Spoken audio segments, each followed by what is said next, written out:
So it's been a few days since we all saw Black Flag Resynced get revealed, and I thought I needed to make this video because the reaction to this game has been positive. Overwhelmingly positive if anything. We have not seen the Assassin's Creed community this united or this hyped since the original game over 13 years ago. Even dedicated haters, the people who often find a reason to hate everything and everyone, are actually coming out and praising the look of the game. So the ball is officially in Ubisoft's court now. They've managed to capture lightning in the bottle twice, and all they have to do from here is stay the course and deliver a faithful recreation of the original game we remember. I've been scouring every developer reply, every tweet, every video, every new information that comes out to piece this together. So let's talk about what you might have missed since the showcase ended, as well as some updates on other Assassin's Creed games.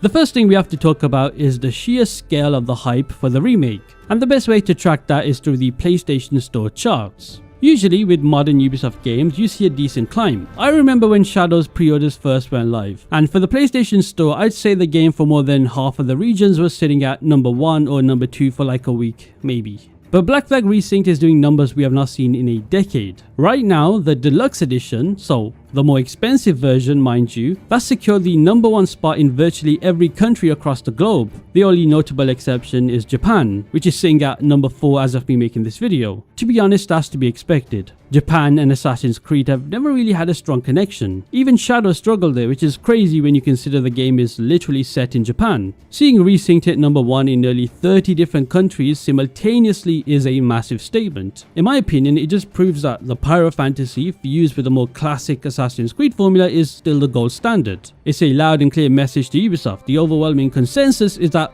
fans want the classic experience back. We want linear stories and a straightforward narrative involving the war between Templars and Assassins. That's it. No RPG blow, or at least a break from it, since we've been living in the RPG era since 2017. And that's not all to show how well this game is being received, because the collector's edition, that's getting sold out instantly every single time it gets relisted. It actually took me 2 days after the reveal to just snag one for myself, and shout out to Higgs on YouTube for sending me the link when one got relisted. Of course, we have to address the elephant in the room, and that's scalpers. It's highly likely that a massive chunk of that stock was vacuumed up by bots before genuine fans even had a chance to click add to cart. It is incredibly frustrating because, these vultures have essentially ruined the hobby of collecting for so many of us. But then again, I also think Ubisoft underestimated just how many people wanted to play the remake and buy the collector's edition, as I showed you earlier with the PlayStation charts.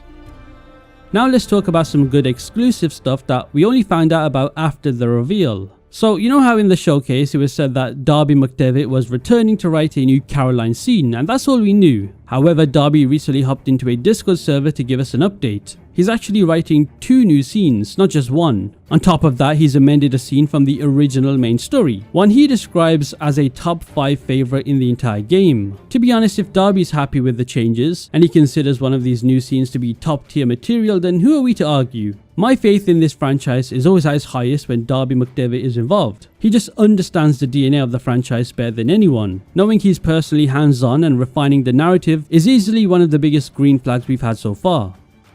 Staying on the topic of new narrative content, Darby McDevitt is not the only one returning to the game. Veteran writer James Nadiga has announced that he also did a bit of writing for the Black Flag remake. Now if that name sounds familiar, it's because James Nadiga is an absolute veteran of the franchise. He was a key architect behind Assassin's Creed Initiates, which was an online transmedia project that, bridged the gap between Assassin's Creed games, and it essentially acted as a lore database. It was cool for the short span it was alive. He's also the mind responsible for the modern day segments and those deep lore war letters in AC Rogue. He also handled the modern day in Syndicate. Now I do wonder what he possibly could be doing that's new for the Black Flag remake, so we'll just have to wait and see.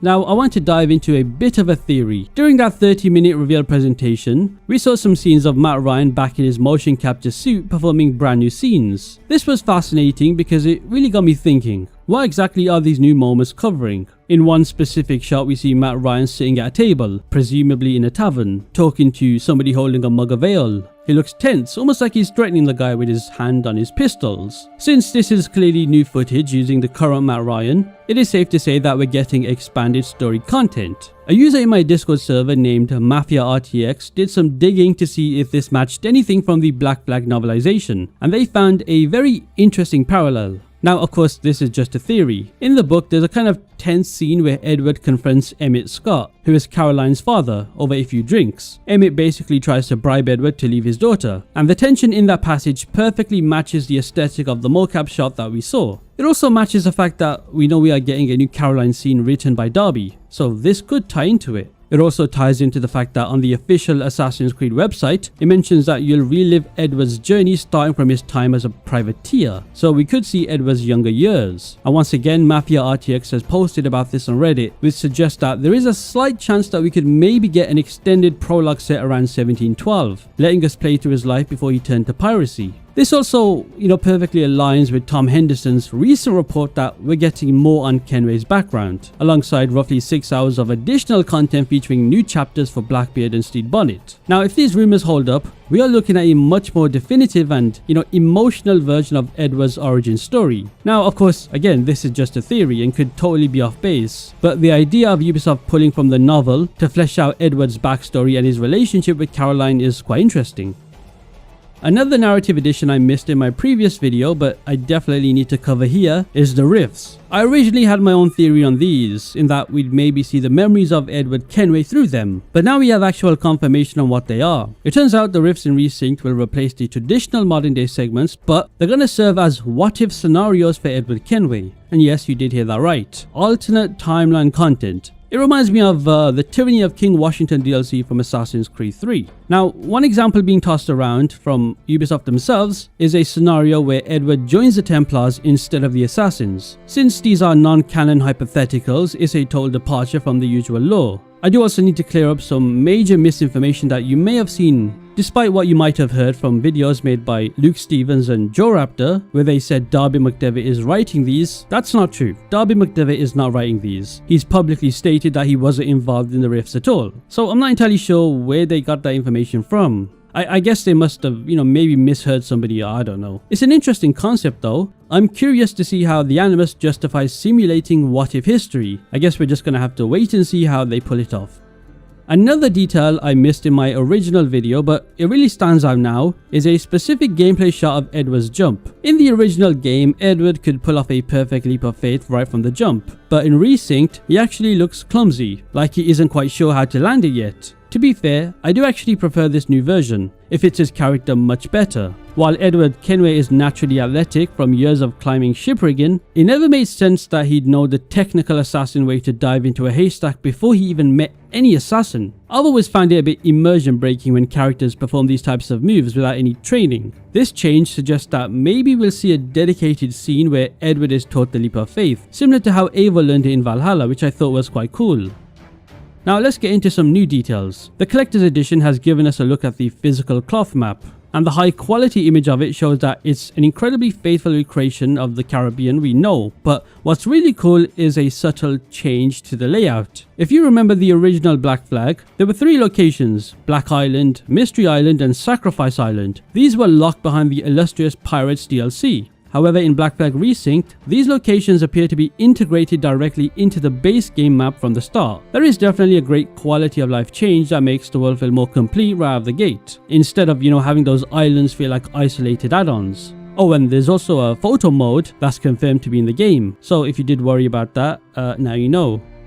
We also recently got a new tweet of the official Assassin's Creed account tweeting a Blackbeard shot, and it looks quite different from what we just saw a few days ago. So it does seem to appear that they are actively improving the cutscenes even after what we all saw publicly. In this new image, he definitely looks a lot sharper, and it comes down to some high-level technical upgrades. First, it seems like they've implemented ray trace global illumination, which allows light to realistically bounce around the scene and, fill in those darker shadows. But I think the real difference I noticed is subsurface scouring. From what we saw a few days ago, the skin on Blackbeard often looked like painted plastic, but now you can actually see how light penetrates and scatters beneath the surface, which gives Blackbeard that natural, fleshy warmth that makes him look truly human. Now, I want to talk about a few things. I'll admit, I was pretty worried during the initial reveal when I noticed some classic bench spots were missing from the environment. It made me fear that social stealth had been gutted or simplified, but thankfully that's not the case. This is indeed a faithful remake. The producer of the game, Justin, has confirmed that social stealth is 100% intact and completely faithful to the original, so that's good to know, and it did alleviate my worries. And also blood. Ubisoft confirmed that blood will be in the final game because we saw none of blood in the reveal. However, it was just because it was sanitized for YouTube censorship to avoid demonetization. It's not a sign of the game quote unquote going woke, which is what I've seen some people say. Seriously, those people are so fucking annoying. The same goes for swearing. People panicked when they heard Edward Kenway say bloody instead of fucking in that one cutscene, but you can see his mouth forming the original F-bomb. It's clearly just a dubbed over version for the promotional showcase for YouTube. Finally, there's some great news regarding the combat. I love the combat in the remake, it's exactly what I wanted. But it's good that the developers have been listening to the feedback about those incredibly flashy VFX and the over-the-top SFX during the parry sequences. That bright orange glow and the sound of an atomic bomb going off every time you deflect a blade, well, that's all being toned down for the final game. It is quite refreshing to see the team at Ubisoft Singapore being this responsive to community concerns right out the gate. I mean, I'm seeing more Ubisoft developers on Twitter than I've ever seen before. Now, the last thing I want to talk about relating to Black Flag Remake is feedback. If any Ubisoft Singapore developers are watching this, I have some feedback. Now, for the non-developers watching this, so that's my audience, you don't have to agree on any of this. This is just my feedback on what I want to see improved on before the July 9th release date. The first feedback I want to give is the looting animation. In the original Black Flag, the looting animation actually has some effort put into it. Edward hunched over and looted a body. But in Resynced, it seems like he just does what Shadows did, which is a random hand swipe while standing up. It makes no sense at all and it is not faithfully recreated. So maybe can we add a looting animation, please? Oh, and this one is a nitpick, but again, this is just my feedback. Can we change the design of the note itself? It is literally ripped straight from Shadows. I mean, I get reusing assets from that game, but you know, this is a bit ugly looking. Maybe theme it around pirates, like scrunched up paper, or I don't know, just anything but Shadows. Another piece of feedback I have is something I mentioned in my original video, and that is that double assassination animation needs to change. This is the biggest change I want. Look at how smooth it was in the original Black Flag. It was continuous and it did not destroy your forward momentum. Now, starting with Shadows and in the Black Flag remake, it's too harsh and abrupt. I'm not the only one with this criticism, by the way, because I'm looking on social media and it's a popular piece of feedback. So hopefully they can change that because the total camera switch is so immersion breaking. The last feedback I want to give is the rope swinging animation to assassination. That is way too unpolished. Edward just literally kind of teleports himself down onto the enemy. So yeah, those are just some feedback I want to give. Hopefully maybe some of it comes into play. I don't know, maybe. Now, while Black Flag Resynced is stealing the spotlight, we've also had some major updates on other projects, specifically Assassin's Creed Hexe. So according to Jonathan, there's been a massive change in direction since Jean Gaudin took over as the head of the Assassin's Creed brand. He's reportedly stripping away the magical elements that were previously leaked. For instance, that mechanic where you can control a cat, well, that's supposedly being scrapped. Personally, I'm not mad at this and I'm not really bothered because Assassin's Creed has always been rooted in science fiction and the Isu, not straight up fantasy and magic. Unless it's explained through a piece of Eden, I don't really want to see my protagonist shapeshift or warge into animals. However, there is some worrying news on the leadership front. Benoit Richer, the game director for Hexe, has officially left Ubisoft. It's a strange move because he only stepped into that role last November and nobody knows why he left Ubisoft. But yeah, I thought I'd mention that because the game does seem like it's in a rough spot in terms of its development, but hopefully they can get out of it. Last but not least, I have to talk about the remake we now know for a fact is happening. According to Tom Henderson and Jonathan, once again, the second remake after Black Flag Resynced is codenamed Project Stardust, but that's information we knew. The new information is that it is indeed the first Assassin's Creed. While Tom Henderson initially hinted that it was one of the earlier games in a podcast recently, Jonathan tweeted out from what he heard from his contact that it is specifically an Assassin's Creed 1 remake. Now, I'll be brutally honest, I have absolutely zero faith in Ubisoft pulling off an Assassin's Creed 1 remake. Black Flag is one thing, at its heart it's a pirate adventure, and I think it's hard to mess up that, to be honest. It's an easy slam dunk of a remake, but Assassin's Creed 1 is the absolute essence of the franchise. In my opinion, it is the purest expression of the Assassin-Templar conflict, and I'm terrified that they'll fumble the modern day story, which was so vital in that original trilogy. Don't get me wrong, a remake is 100% needed, but considering how important that game's soul is, I'm going to be very worried until I see it for myself. It's a huge undertaking and Ubisoft really needs to treat this one with the respect it deserves, especially if they want to win back the hardcore fans. So yeah, that's everything to talk about in this video. I had a lot of thoughts I needed to get off my chest, and I figured the best course of action is to make this video as kind of an aftermath type of video. What do you guys think about everything mentioned in this video? What do you think about the remake of Black Flag? What do you think about Assassin's Creed 1 remake? Let me know down in the comments below, and I will see you all in the next one.